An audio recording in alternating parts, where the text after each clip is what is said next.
Okay, you guys mute your lines if you have not yet. Okay, I wrote down some notes, so I keep looking down. I'm just making sure that I cover everything. But I am Cori Abraham. For those of you who, most of you know, some of you don't know my story. I'm going to tell you a little bit of it tonight. You guys know I have a health and fitness background and all that, but when I started, I wasn't sure if this was definitely something I was going to do. A friend of mine suggested it when I didn't want to go back. I'm an attorney by degree. Didn't necessarily, I was working 110 hours a week in Washington, D.C. litigating. Wasn't sure I wanted to go, I was pretty sure I did not want to go back to that when I found out I was pregnant with Trip. And I was moving to Texas that very weekend I found out I was pregnant. And I was like, oh my gosh, I love my job, and I felt like I've been super ambitious my whole life, and I liked litigating, and I liked the banter and refining arguments and the adrenaline rush of litigation and all that. But the hours were just not sustainable long term. And so anyway, my husband was in Dallas and I was in DC, and I found out I was pregnant when I was moving. We'd already been married, gosh, 4 months or something like that. And anyway, I found out I was pregnant and decided I didn't want to go back to the hours. But I was like, I can't imagine going from being a single person to getting married, changing my name, having a child, being married to a job, really. I mean, in so many ways, having my whole sort of identity wrapped up in my career, because I've been very career-oriented for a long time.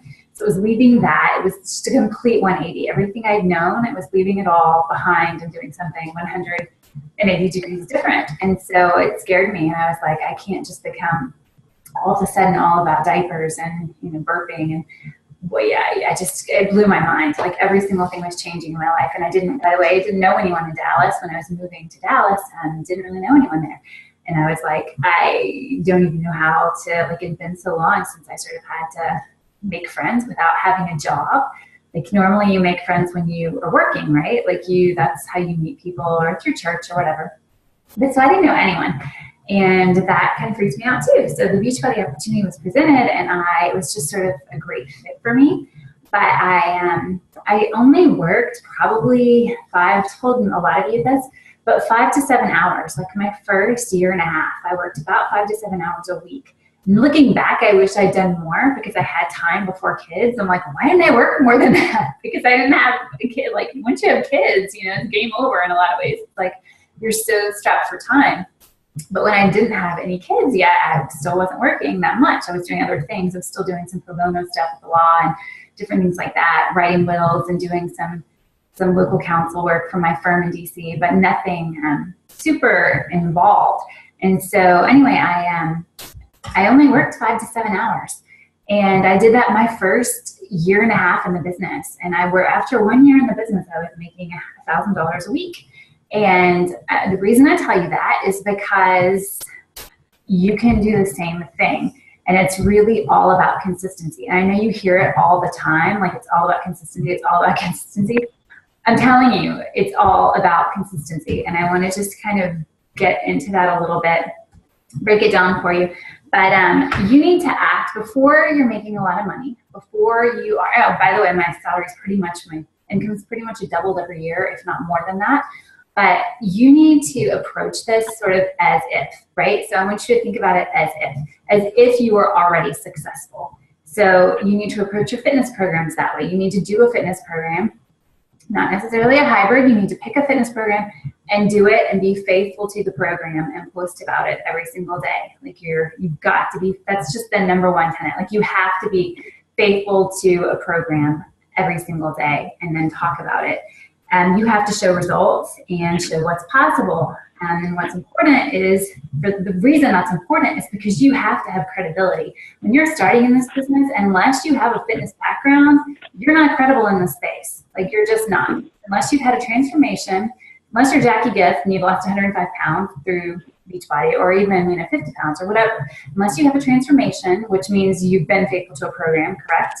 Yes? Or you have to be faithful to your program and show that on social media, because that's how people know that you're credible that they can trust you, that when they're ready to invest money, they're going to choose you. People want to be in the trenches with somebody who's going to be in there with them, who's going to be there every single day, who's going to show up every single day with them. So it's super important that you be that person. And it's important, like I know when our fitness is off track, our own personal fitness and eating, we don't really work the business, right? We don't, because we feel bad about ourselves.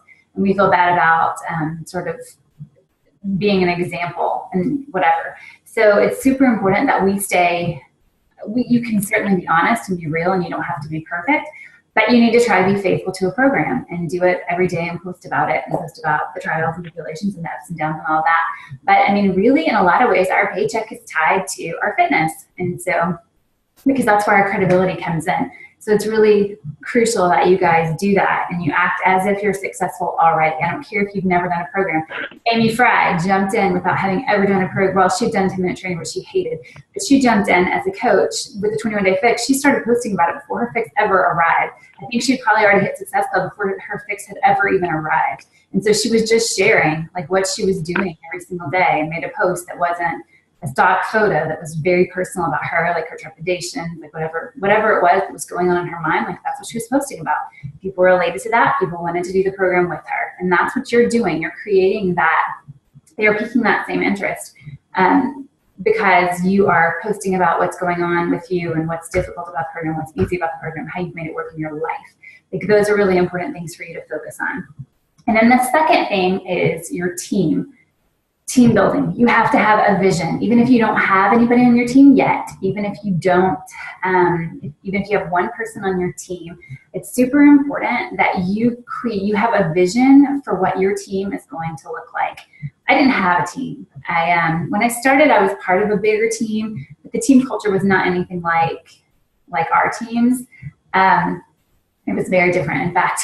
But and then my upline left the business, and it was all sorts of craziness, and I didn't have an upline. I had an upline for about, gosh, six months probably, and then nothing.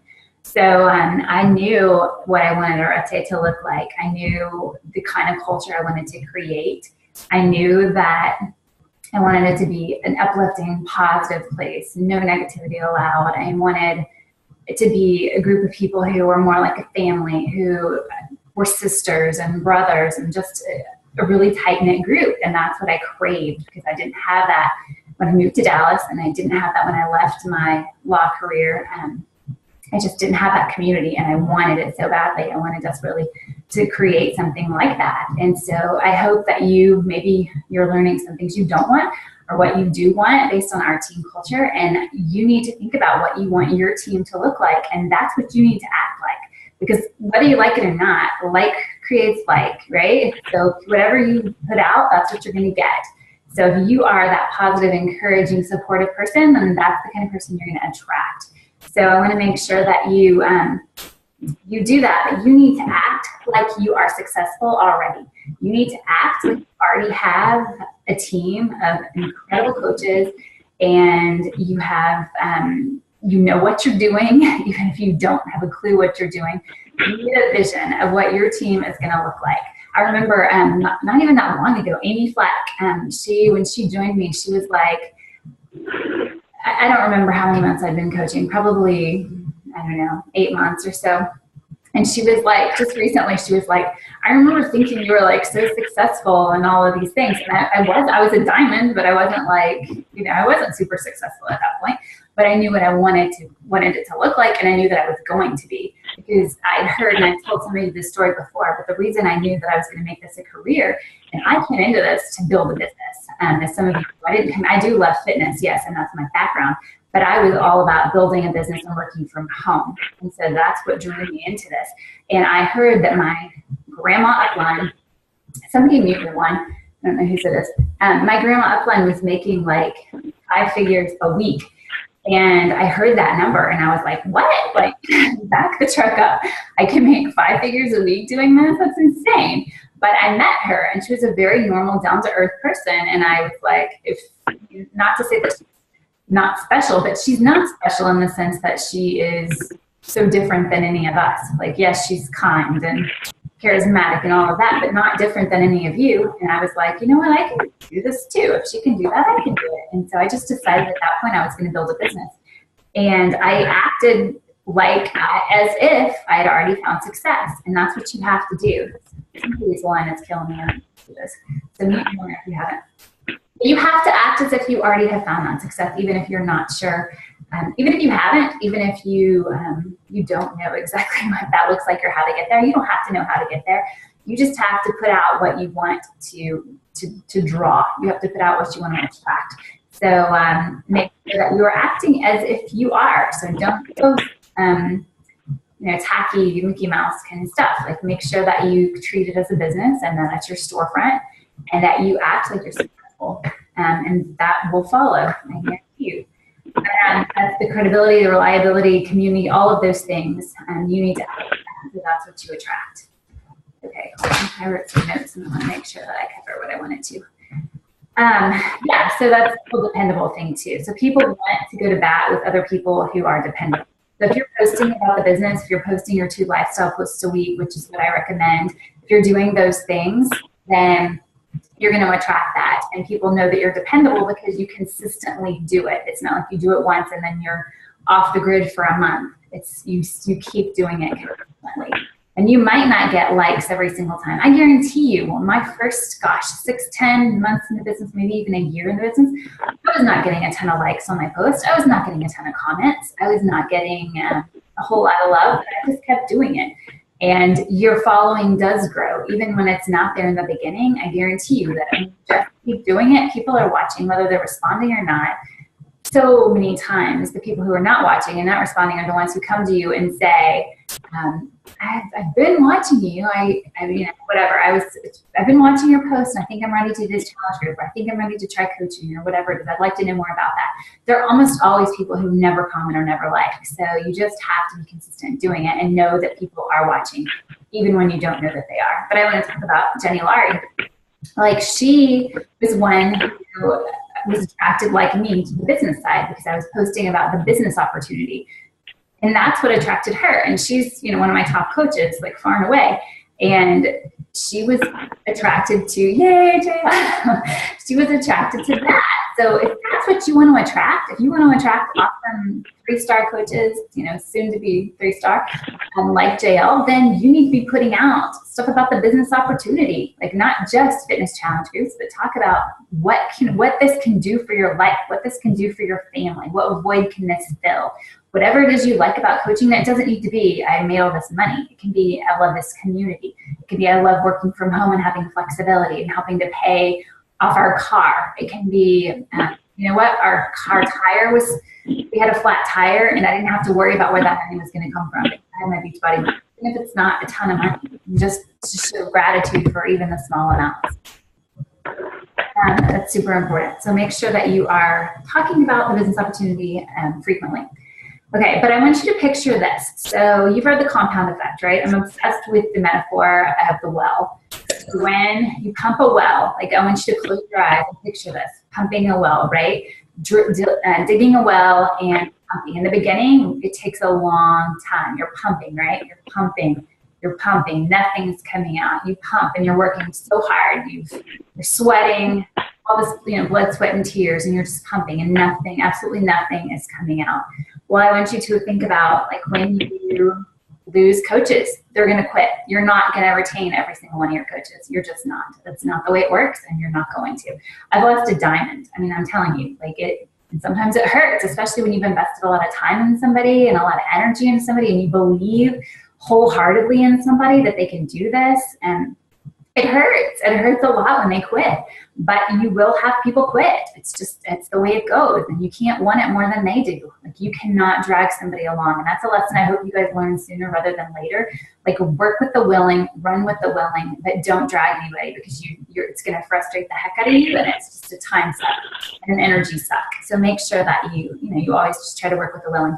But you're going to lose coaches. You're going to have challenge packs returned, or Shakeology Home Directs canceled or returned. You're going to have negative Success Club points at some point in your life, at some point in your career. You will. And you'll fight to come back to it, and you'll still hit Success Club, because that's what you decided to do. But I guarantee you that that's going to happen at some point. Customer service issues. I'm right there among you. I have had just as many customer service issues as you guys have. Could you guys mute your lines if you haven't?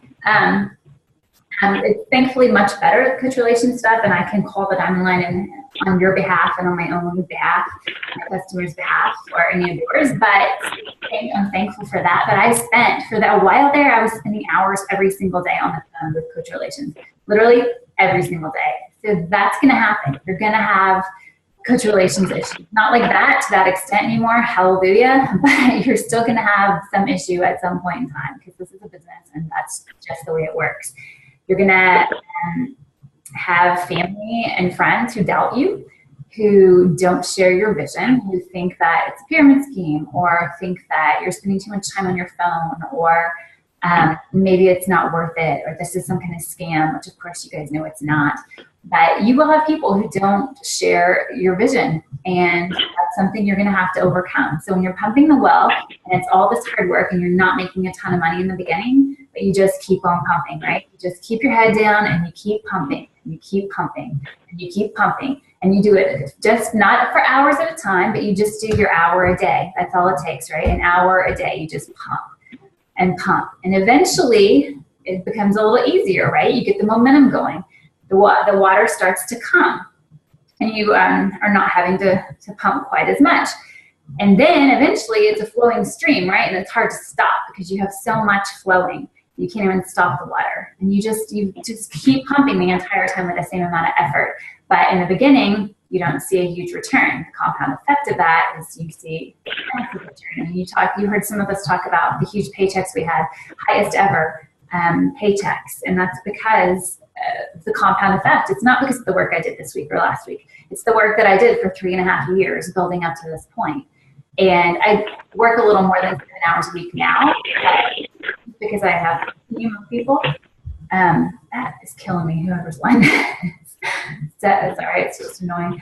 But anyway, it's not because I need to do more on my power of threes or whatever. So the truth of the matter is you just have to be faithful to your power of threes. You have to be faithful to your vitals, your 3 vital behaviors every single day. And if you do that, everything else falls into place. Like even when it's hard, even when you don't want to, you still have to wake up and you still have to do it.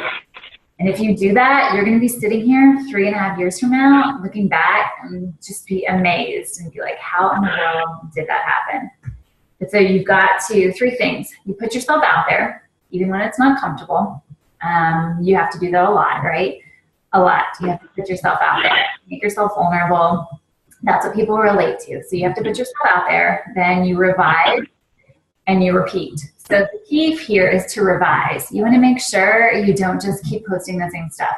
You look at something, if it didn't go over well, then you need to evaluate it. I want you to talk to your upline about it, talk to your success partner about it. Have your success partner look at your social media and it'll give you some constructive criticism. If they'll tell you, hopefully, it will be given permission to be honest, and they can say, well, I think you need to add more that's not Beachbody, or I think you need different pictures that are more eye-catching, or whatever it is. Like, you just be honest with each other and evaluate, because if something's not working, you don't want to keep doing that over and over again, because it's probably not going to yield different results. But also, try different times of day posting and different pictures and different wording. Just, you've got to be able to revise what you're doing and just see what it is, revise it, like check it out, and always remember what does well versus what doesn't do so well. Because you don't want to keep doing the things over and over that don't do so well. Like on my like page, for instance, I know exactly what ads have done well and which ones haven't. And I'm not going to rerun an ad that didn't do well, right? That wouldn't make any sense, because in that instance, I'm throwing money away. So I know which ones, I know which posts do well. And for your like page, if you do have a like page, it's constantly changing. So it's a little bit harder. But with your personal page, you want interaction, and you know what sounds salesy, or hopefully you're learning what sounds salesy or icky.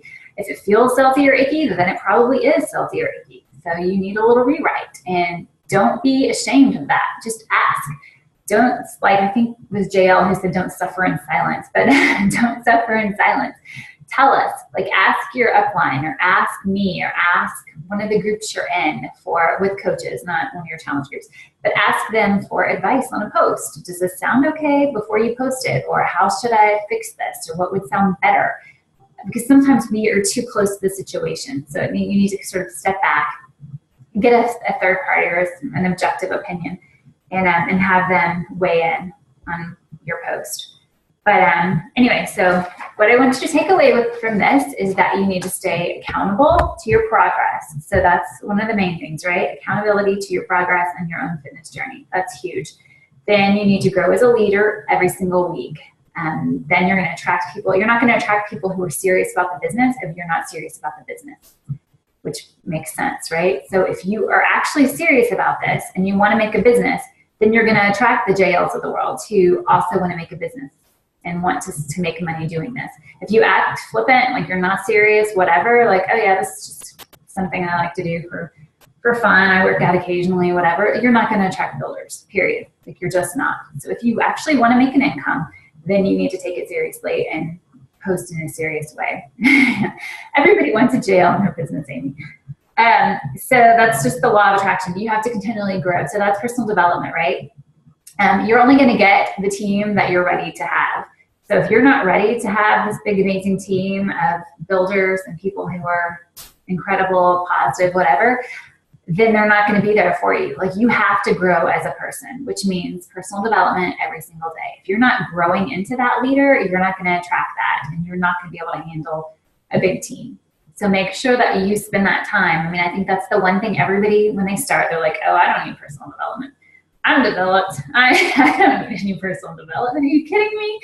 I have all these degrees. I have this and that. You know, I really, please, I do not need personal development. I mean, I know I said that. I think most coaches do. Do what? Did somebody say something to me, or just background noise? Okay, I don't know what that is. But anyway, so make sure you're doing that. And if you're growing as a leader, then you're gonna have an amazing team. And then the third thing is visualize to get past your fear. So for me, at 5 or 10 minutes every single day in the morning, I focus on my why.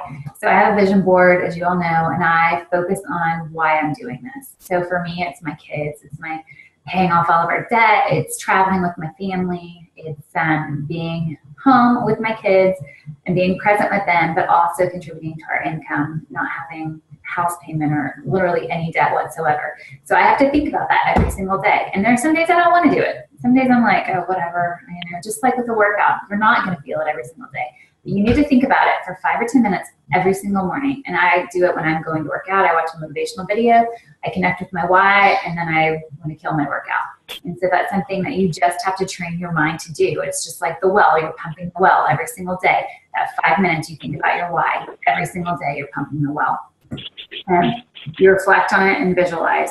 And if you can't visualize yourself at success, as at the level of success you'd like, then you're probably not going to ever achieve that level of success. You need to be able to think about what it looks like to you, being home with your kids, if that's what it is, traveling the world, if that's what it is, leaving a job, having your husband come home from a job he doesn't like.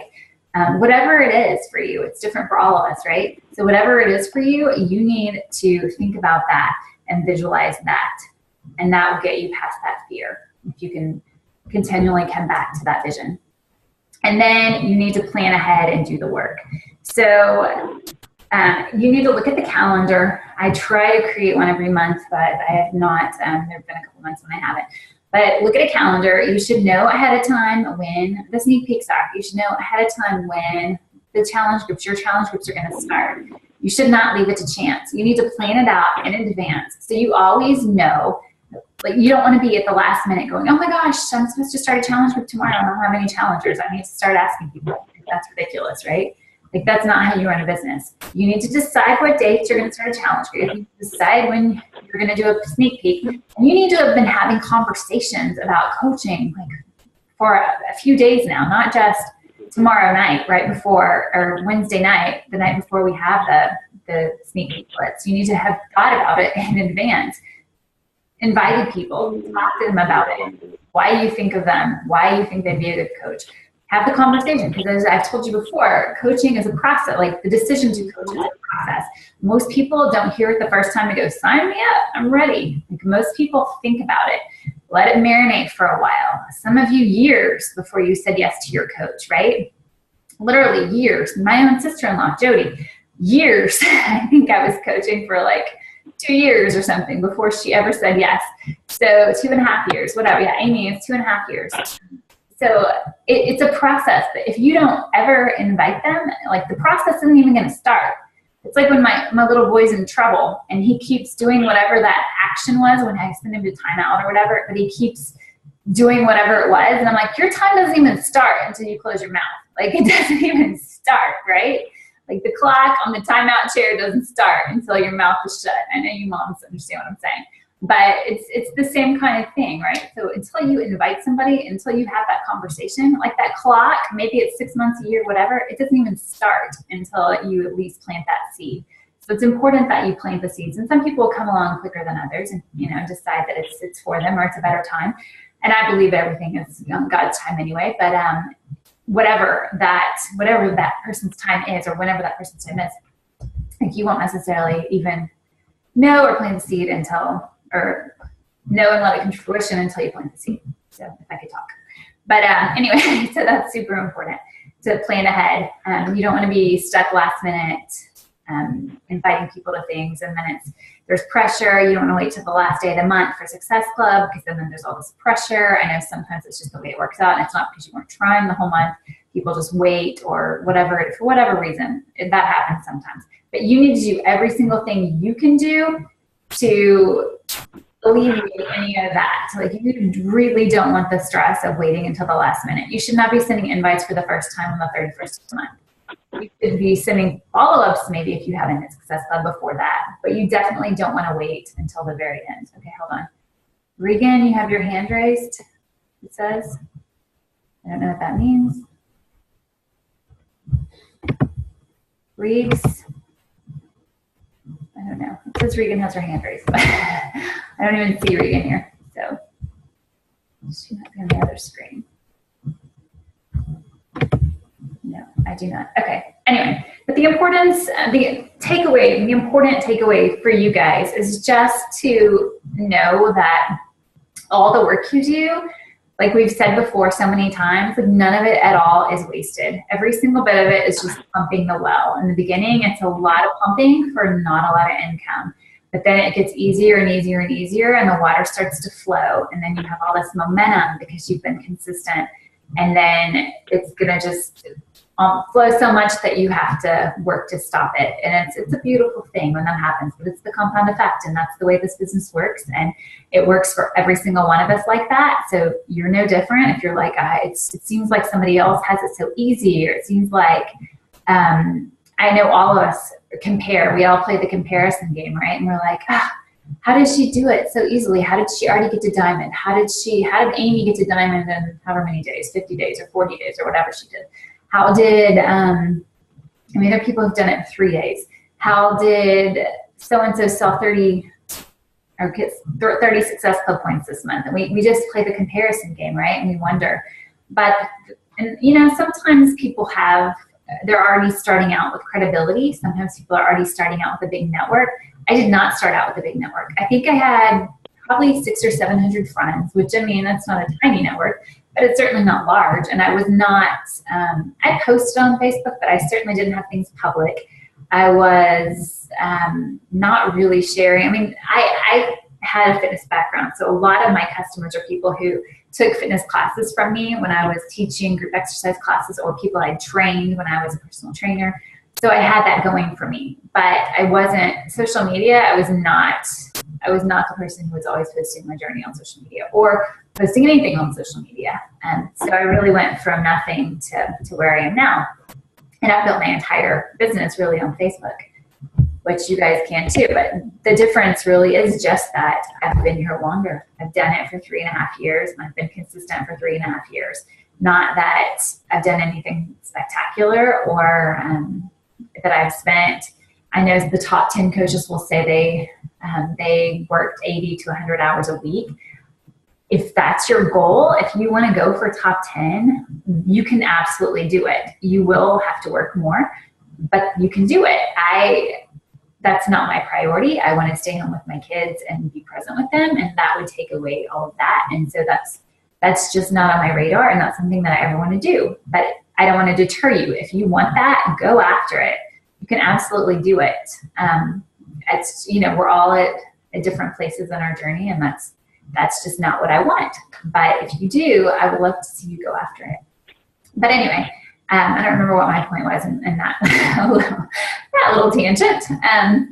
But anyway, be consistent. That's really everything in this business. If you're consistent, then your business consistently grows. And if you make Success Club non-negotiable, your business is going to grow, and you're going to be at 6 figures in no time if 6 figures is your goal. You know, maybe you just want to send your kid to a nice summer camp, and that's what your goal is, and that's okay too. So you won't have to work as many hours. But if you want to get to 6 figures, really you need to be consistent for an hour a day every single day. If you can get to 6 figures, it might take you longer than that. If you want to work less, it will definitely take you longer than that. But the key is really just to be consistent every single day, no matter what, even when you don't feel like it, even when everything is crazy in your house and, you know, kids are sick or whatever. It's just finding a way to be consistent. So anyway, that's really it. That's the secret. The secret is there is no secret. Okay, hold on. So when you post your group challenge, how often do you post it? Okay, I only post once on mine, and then sometimes I'll do like a last minute or a final call. But so I post a challenge group usually once a week, and then I'll do, if it's right before the challenge group starts, I'll do a last call. Now that we have Beachbody on Demand, you can do a last call a lot closer to the start date. Before we had to at least allow a week, but now we have a little bit more leeway. That's what I do. And I post at night. It's really the only time that works well for me. Daytime posts don't get, challenge group call to action posts don't get any play, so I have to do those at night. I usually do. Yeah, I do Sunday nights too. But lifestyle posts can be different times. Lifestyle posts don't need to be at night. Those are the ones where you talk about what you love about the business. Those can be any time during the day. Especially like if you want to appeal to stay-at-home moms or whatever, they might see your post earlier in the day when it's nap time or whatever. But if you want to attract the most people, generally, you're going to need to post at night. The other thing with Facebook is if you do post earlier in the day, they base how many people are going to see your post on the reaction, the first like 10 people who see it, their reaction. So let's say the first 10 people who see your post at 2 o'clock in the afternoon don't like it, don't click the like button, or don't comment, then they're not going to show it to anyone else after that, because they feel like, okay, it's not that important, because nobody, like even her people who see everything that she does, they're not liking it or commenting on it. So it's going to just go off to wherever Facebook posts go to die. And it's not going to reemerge. So unless somebody else comments on it and it, you know, pops it back in to the newsfeed. But basically, that's why you need to be cognizant of times, because you can have a really amazing, great post. If you post at 5 o'clock in the evening, there's not a single person who's going to see that post, because we're all getting dinner ready, we're getting kids home, we're doing homework, whatever, that kind of thing. Nobody's going to see that post. So do not post great stuff at 5 o'clock p.m. Even if, you know, you're like, oh, that's the only time I can post. Well, schedule it or something, but don't post at 5 p.m.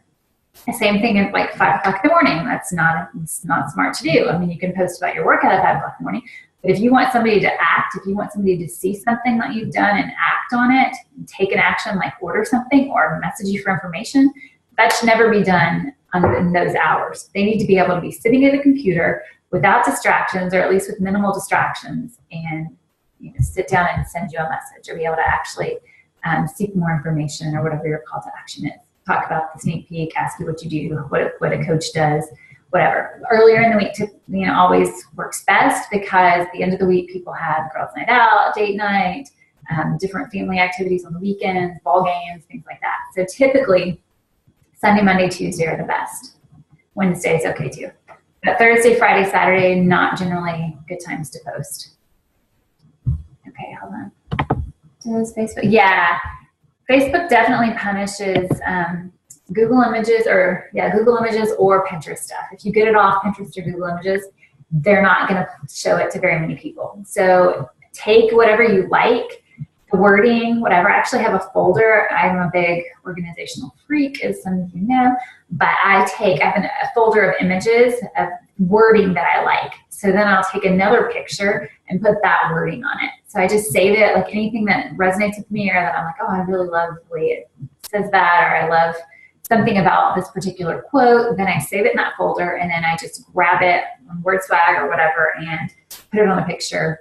Typically not of me because I'm not a big selfie person, but I'll put it on a different picture. So if you're creating your own, then Facebook likes that a whole lot more, and they're gonna honor that, and you're gonna get shown to more people.